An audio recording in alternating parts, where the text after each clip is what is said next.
मृत्युञ्जयं महादेवं शङ्करं सुखदायकम्। ॐ महाकालाय नमः। ॐ कालकालाय नमः। ॐ ज्योतिर्लिङ्गाय नमः।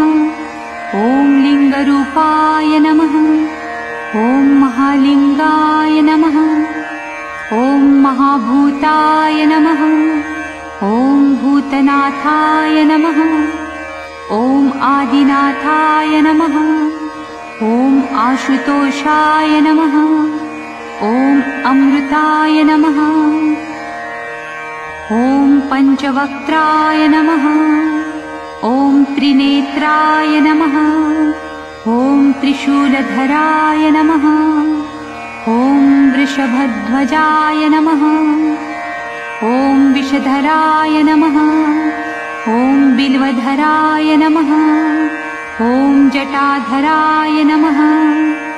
ॐ गङ्गाधराय नमः।